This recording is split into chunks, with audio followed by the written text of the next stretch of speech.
बंटवारे पर एमवीए में नहीं बनी बात।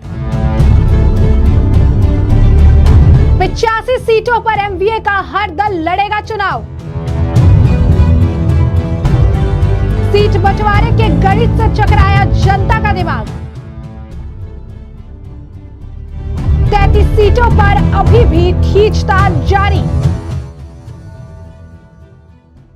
महाराष्ट्र में 20 तारीख को वोटिंग और 23 को रिजल्ट आएंगे और इससे ठीक पहले महाविकास आघाड़ी में सीट बंटवारे को लेकर खींचतान लगातार जारी है।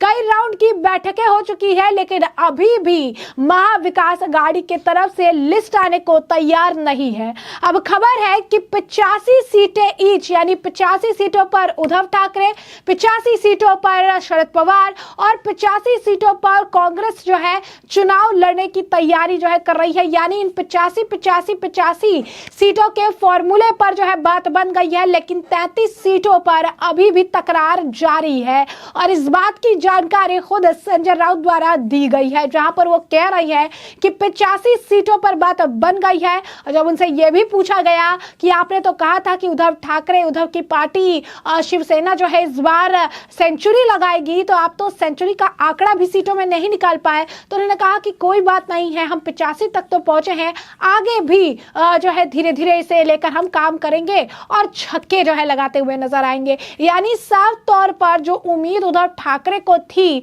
सेंचुरी की, सेंचुरी तो दूर की बात है, 85 सीटों पर ही उद्धव ठाकरे को सीमा जो है आप कह सकते हैं समेट दिया गया है। क्या कुछ कह रही है संजय राउत, जरा एक बार आप खुद सुनिए। देखिए, शिवसेना ऑफिशियली के भी लिस्ट जारी नहीं करेगी।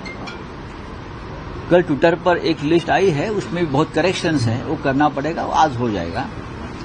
लेकिन तीन पार्टी के लगभग 85 जो क्षेत्र है उस बारे में हमारा एक मत हुआ है। और बाकी के जो बचे हैं विधानसभा, उसके ऊपर अब शाम तक पूरा निर्णय हो जाएगा। हमारे कोई छोटे छोटे दल है, हमारे मित्र हैं, उनको भी सीटें देनी पड़ेगी, उस बारे में भी चर्चा हो रही है। कल ऐसे भी अखबारों ने कुछ रिपोर्ट किया है कि लगभग ये महाविकास आघाड़ी टूटते रहेगी। पवार साहब के इंटरवेंशन के बाद मामला थोड़ा ठीक हुआ है। क्या जानकारी आप लोग की कल बैठे थे? ऐसी अफवाहें उड़ती रहती है, ये हवाबाजी पतंगबाजी चलती रहती है।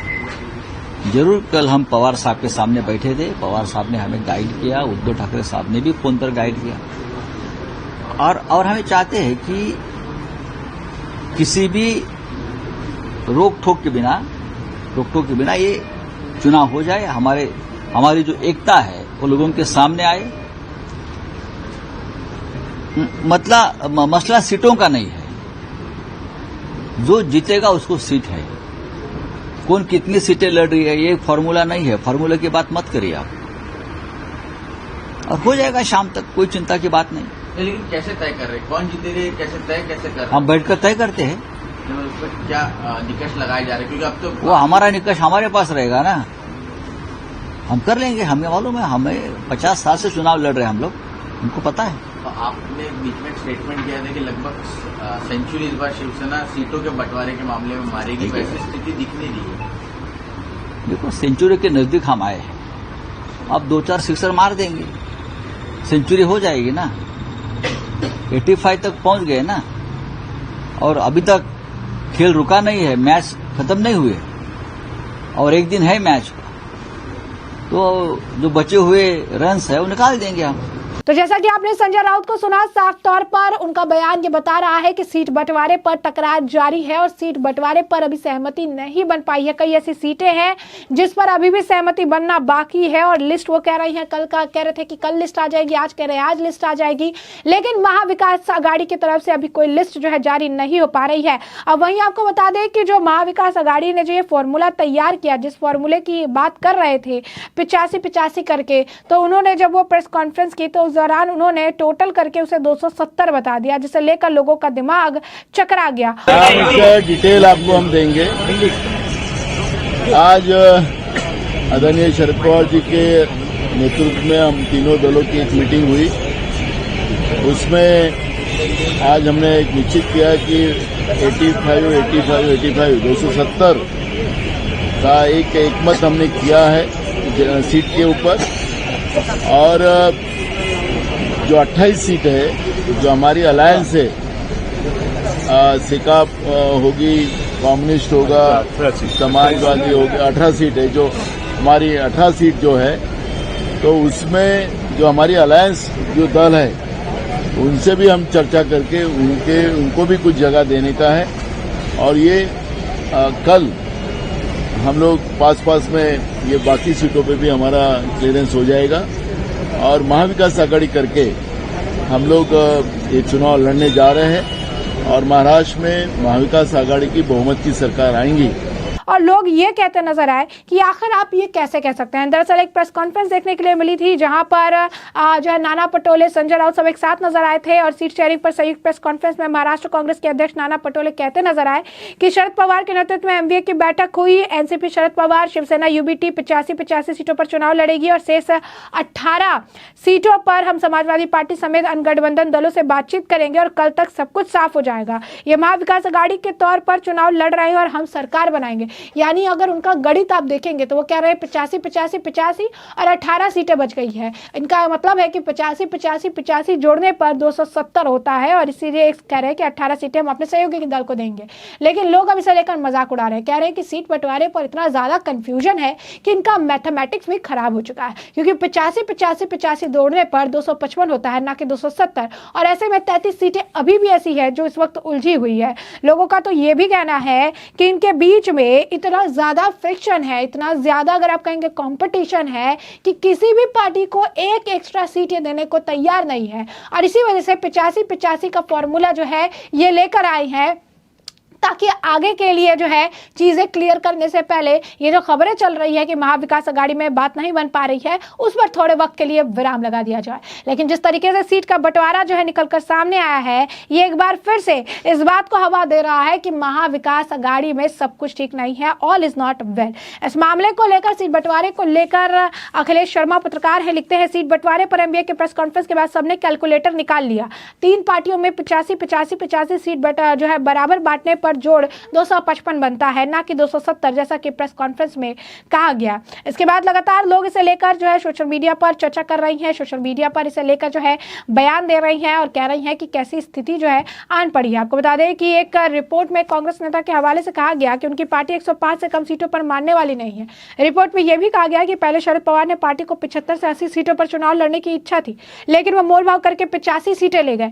ऐसे में अब एनसीपी सीएम पद के लिए भी मजबूत दावेदार बन गई है, वो ये कहा जा रहा है। दूसरी तरफ ये भी खबर है कि उद्धव ठाकरे भी अब इस सीट बंटवारे से यानी 85 के फॉर्मूले से नाराज है और उनके पार्टी के नेताओं ने भी अब बगावती सुर अपना लिया है, क्योंकि 85 का फॉर्मूला उनके लिए सुटेबल नहीं बैठ रहा है। जैसा कि हमने आपको कहा, इस मामले पर लगातार बयानबाजी जारी है, तो इस मामले पर शहजाद पूनावाला का क्या कहना है, जरा सुनिए। देखिए, उद्धव जी अब शायद सोच रहे होंगे हजारों ख्वाहिशें ऐसी कि हर ख्वाहिश पे दम निकले। बहुत निकले मेरे अरमान, फिर भी कम निकले। जब एक समय पे वो हमारे गठबंधन में रहते थे तो मातोश्री से टिकटें डिसाइड होकर जाती थी और कितनी सीटों पे लड़ते थे। आज ना मुख्यमंत्री चेहरा बनने के लिए उनको अनुमति दी गई है कांग्रेस और एनसीपी शरद पवार फैक्शन के द्वारा, ना उनको 100 सीटों से अधिक सीटें दी गई है, 85 सीट पर सिमट गए हैं। और कांग्रेस पार्टी भी इंडिया अलायंस में कच्चा नींबू बनती जा रही है। कच्चा नींबू वो होता है जिसको पूरा ओवर भी नहीं दिया जाता, मिनी ओवर बॉल करते हैं, इनको खिलाते नहीं है, 12th मैन रखते हैं। कांग्रेस पार्टी की भी दयनीय स्थिति ये है कि कांग्रेस 100 सीट नहीं लड़ पा रही है महाराष्ट्र में। तो कांग्रेस पार्टी आज जिस प्रकार से एक प्रकार से इररिलेवेंट होती जा रही है हर स्टेट में, और उद्धव जी जिन्होंने इतना बड़ा विचारधारा में बदलाव किया, सावरकर जी को गाली देने वाले लोगों के साथ बैठ गए, हिंदुत्व का अपमान करने वाले लोगों के साथ बैठ गए, वहां जाकर मिला क्या अब उद्धव जी खुद ही बताए। मुझे लगता है उनको बड़ा मलाल महसूस होता होगा। तो जैसा कि आपने शहजाद पूनावाला को सुना, उन्होंने कहा कि महाविकास आघाड़ी के अंदर सब कुछ ठीक नहीं है, सीट बंटवारे पर ये बढ़ चुके हैं और इनका जो हाल है वो बेहाल हो चुका है। इस मामले को लेकर शिवसेना शिंदे गुट के जो है नेता हैं संजय निरुपम का बयान है, क्या कुछ कह रहे हैं संजय निरुपम, जरा सुनिए। महाविकास आघाड़ी में सीटों के बंटवारे के नाम पे जो आग लगी है वो बुझने का नाम नहीं ले रही है। पिछले 3 दिनों से दिल्ली से लेकर मुंबई तक महाविकास आघाड़ी के नेताओं की मैराथन बैठकें हो रही है। दिल्ली में कांग्रेस बैठ रही है, यहां पर कांग्रेस के और राष्ट्रवादी कांग्रेस शरद पवार के और उबाठा के सभी प्रतिनिधि बैठ रहे हैं। लेकिन अभी तक कोई फार्मूला निकला नहीं। मजेदार बात यह है कि जो महाराष्ट्र प्रदेश कांग्रेस के अध्यक्ष हैं, उनको इन तमाम बैठकों से निकाल करके बाहर फेंक दिया गया। आज सुबह चौहान सेंटर में, जो शरद पवार जी का एक बहुत बड़ा सेंटर है, वहां पर तीनों पार्टियों की एमबीए की एक प्रेस कॉन्फ्रेंस होने वाली थी और ऐसी चर्चा की गई थी, ऐसी घोषणा की गई थी कि वो सीटों के बंटवारे की घोषणा करने जा रहे हैं। लेकिन अचानक वो प्रेस कॉन्फ्रेंस रद्द हो गई। इसका मतलब यह हुआ कि कांग्रेस और उबाठा में जो विवाद है वो लगातार बढ़ता चला जा रहा है। अभी भी कोई फार्मूला तय नहीं हुआ।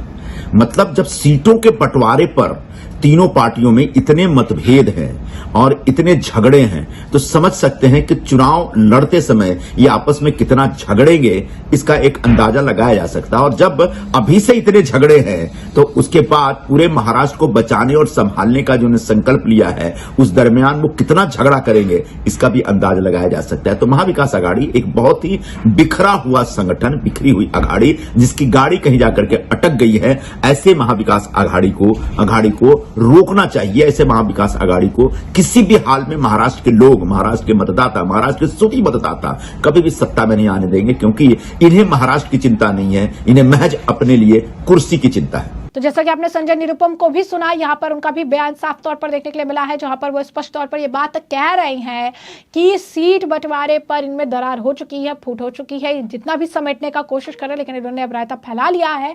और अब ये बात किसी से छिपी हुई नहीं है कि महाविकास आघाड़ी में सीट बंटवारे को लेकर तानातानी चल रही है। तो ऐसे में हमने आपको जो पूरा मामला है ये बड़ा विस्तार से बताया कि ये पूरा मामला क्या है, और इस मामले पर आपकी भी जो राय हो हमें कॉमेंट सेक्शन में कॉमेंट करके जरूर से जरूर साझा करिएगा।